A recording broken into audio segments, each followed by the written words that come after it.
श्री कृष्णा। राधे राधे दोस्तों, स्वागत है आपका अपने चैनल पर। आज हम सुनाएंगे आपको कि तुलसी में जल देते समय क्या बोलना चाहिए। तो एक बार की बात है, देवी सत्यभामा ने भगवान श्री कृष्ण से तुलसी को जल देने का महत्व पूछ लिया था।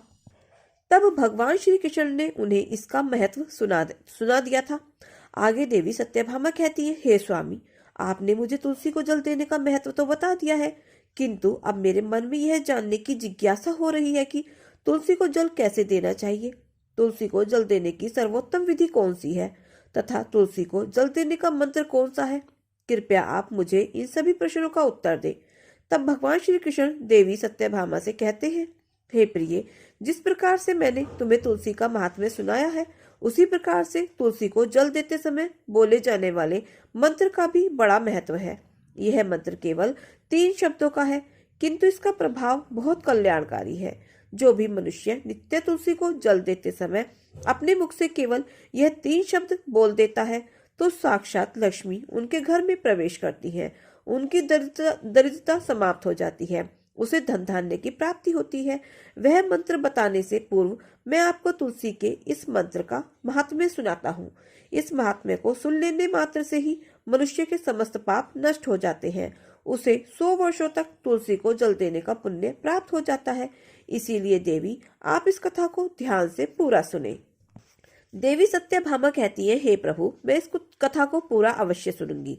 आप मुझे तुलसी के मंत्र का महात्म्य सुनाइए। तब कृष्ण भगवान कहते हैं, हे देवी सत्यभामा, दक्षिण में एक अत्यंत शोभायमान नगरी थी। उस नगरी में रामदास नाम का एक खोटी बुद्धि का ब्राह्मण रहता था। पापियों का तो वह शिरोमणि था। उसका जन्म एक ऐसे ब्राह्मण परिवार में हुआ था जो पाप कर्म करने वाले शास्त्र ज्ञान से शून्य था। वह जन्म से तो ब्राह्मण था, किंतु काम से वह अत्यंत दुराचारी था।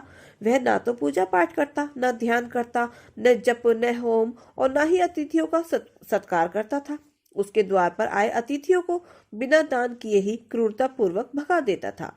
स्त्री लंपट होने के कारण वह सदैव ही पराई स्त्रियों में आसक्त रहता था। उसे मदिरा पान करने की भी आदत थी। साथ ही वह मांस खाया करता था। एक दिन में खेत में वह काम करके पत्ते बेचकर जीविका चलाया करता था और रात्रि में वेश्याओं का सेवन करता था। इस प्रकार से उस ब्राह्मण ने अनेक वर्षों तक जीवन व्यतीत किया। फिर एक दिन वह दुर्बुद्धि रामदास बेचने के लिए पत्ते इकट्ठा करने के लिए एक ऋषि की वाटिका में घूमने लगा और पत्ते तोड़ने लगा। तभी एक काल रूपी सर्प ने उस ब्राह्मण को काट लिया और उसी समय उसकी मृत्यु हो गई। उसके बाद 2 यम के दूत उसे लेने के लिए उस स्थान पर प्रकट हुए और उसे उठाकर यमलोक ले जाने लगे।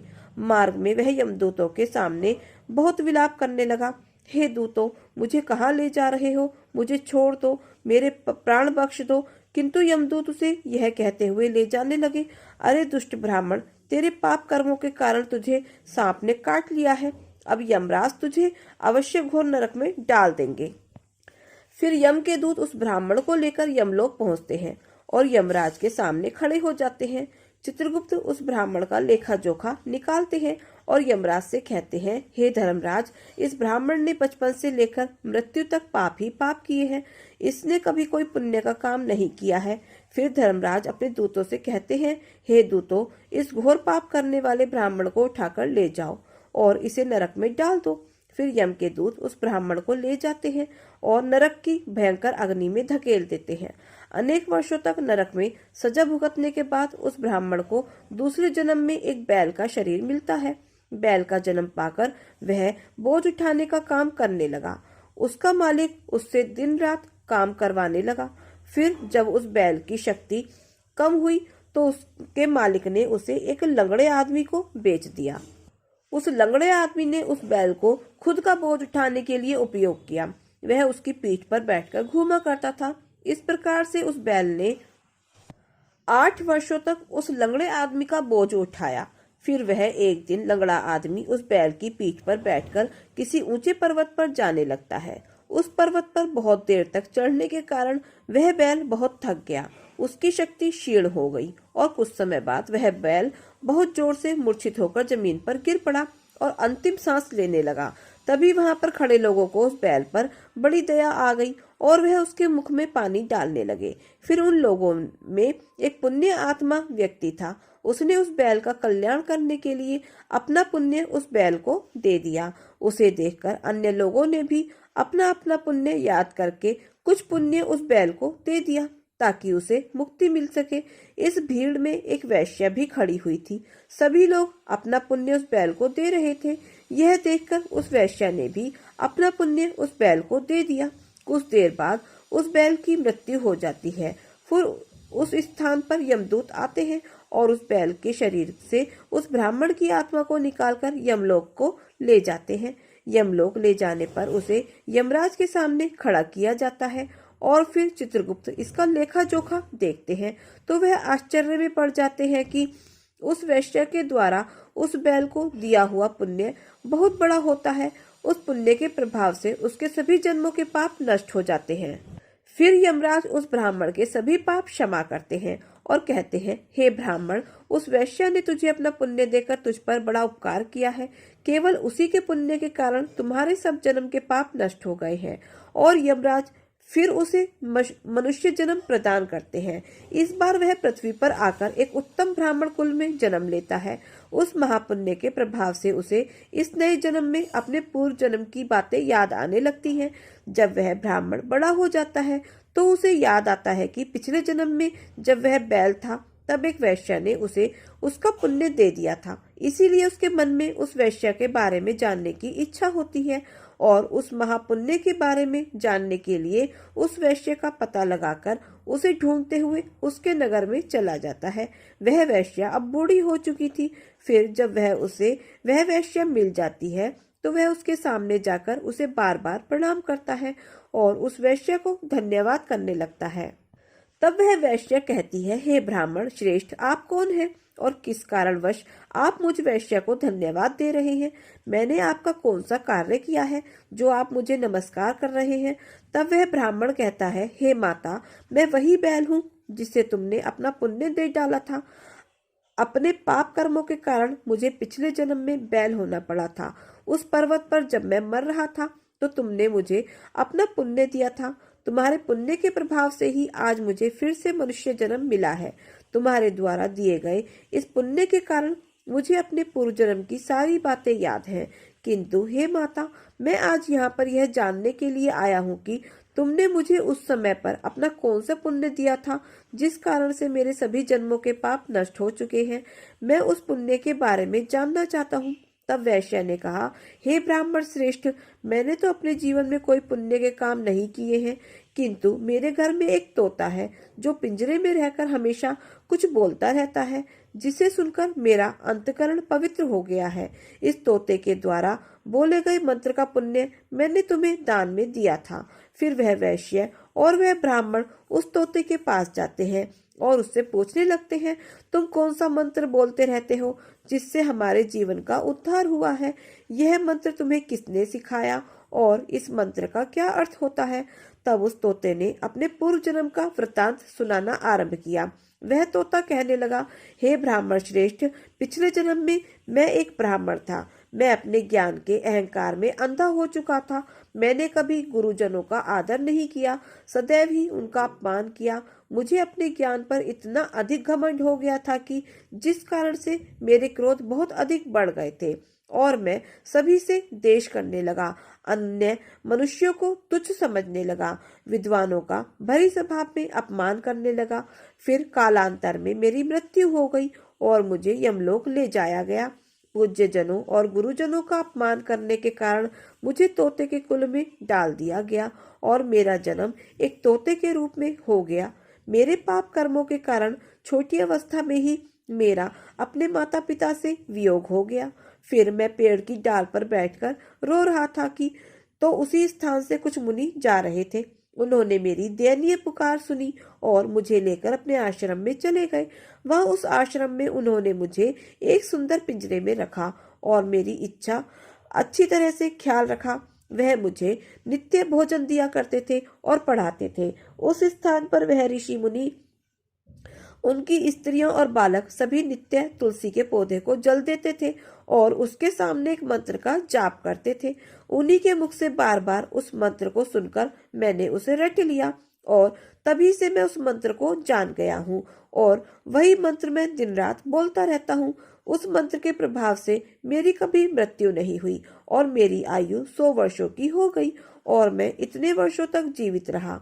इसी बीच एक रात को एक चोर उस स्थान पर आ गया और उसने मुझे वहां से चुरा लिया और फिर इस वैश्य ने मुझे उस चोर से खरीद लिया।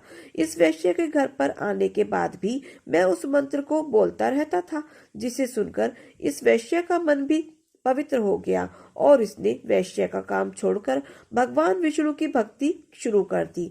इस मंत्र के प्रभाव से मेरे पूर्व जन्मों के सभी पाप नष्ट हो गए और इस मंत्र के प्रभाव से इस वैश्य का भी अंतकरण पवित्र हो गया है। ब्राह्मण देवता, इस मंत्र के पुण्य से आप भी पाप मुक्त हो गए हैं।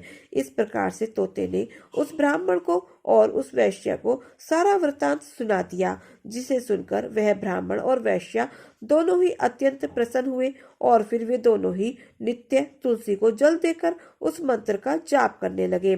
फिर वह तोता, वैश्य और वह ब्राह्मण तीनों उस मंत्र के प्रभाव से दिव्य विमान में बैठकर विष्णु लोक को चले गए। तो जय श्री कृष्णा, राधे राधे।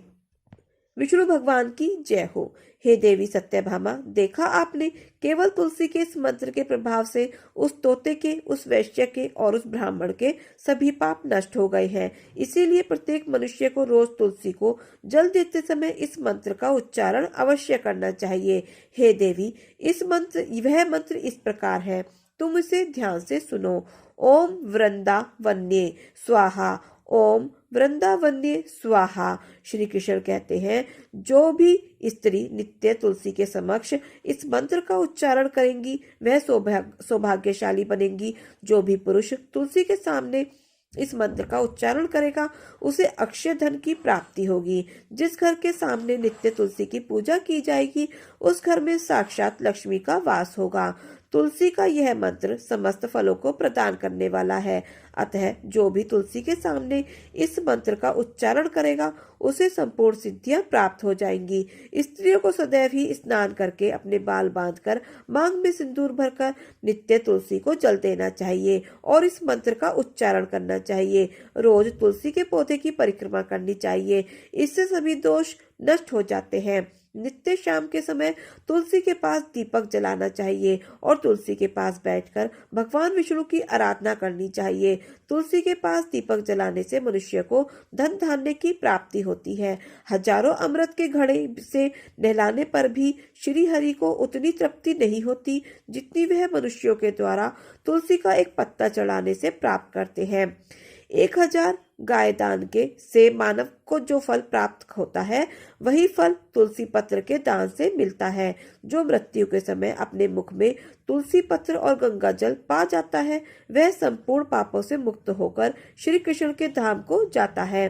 श्री कृष्ण कहते हैं, पूर्णिमा, अमावस्या, द्वादशी और शुक्र सूर्य संक्रांति के दिन मध्याह्न का कल रात्रि के समय बिना स्नान किए अथवा बिना हाथ पैर धोए रात्रि के वस्त्र पहनकर तुलसी के पत्र तोड़ता है वह महापापी होता है। श्रद्धा, व्रत, दान, प्रतिष्ठा तथा देव पूजा के लिए तोड़े हुए तुलसी पत्र बासी होने पर भी 3 रात्रि तक पवित्र रहते हैं। तुलसी का एक एक पत्ता न तोड़कर पत्तियों के साथ अग्रभाग को तोड़ना चाहिए। तुलसी की मंजरी सब फूलों से बढ़कर मानी जाती है। मंजरी तोड़ते समय उसमें पत्तियों का रहना भी आवश्यक माना गया है। पूज्य भाव से पौधे को हिलाए बिना तुलसी के अग्रभाग को तोड़ना चाहिए, इससे पूजा का फल लाख गुना बढ़ जाता है। तुलसी के पत्तों को कभी नाखून से नहीं तोड़ना चाहिए, इससे भी पाप लगता है। रात्रि में तुलसी के पौधे को स्पर्श न करें अथवा उसके पत्ते न तोड़ें, ऐसा करना अशुभ माना गया है। रात्रि में तुलसी का पौधा निद्रा अवस्था में होता है, ऐसे में पत्ते तोड़ने पर पाप भी लगता है। गुरुवार के दिन तुलसी के पौधे में थोड़ा सा कच्चा दूध अर्पित करें। दूध चढ़ाते समय ओम नमो भगवते वासुदेवाय इस मंत्र का जाप अवश्य करना चाहिए। तुलसी के पौधे के पास शालिग्राम रखें और उस पर तिल चढ़ाएं। पूजा में तुलसी और शालिग्राम को दूध में भीगी हल्दी का तिलक अवश्य करें। शालिग्राम पर तुलसी पत्र रखकर चंदन लगाना चाहिए। अगर कोई महिला मासिक धर्म से है तो वह तुलसी की पूजा ना करे।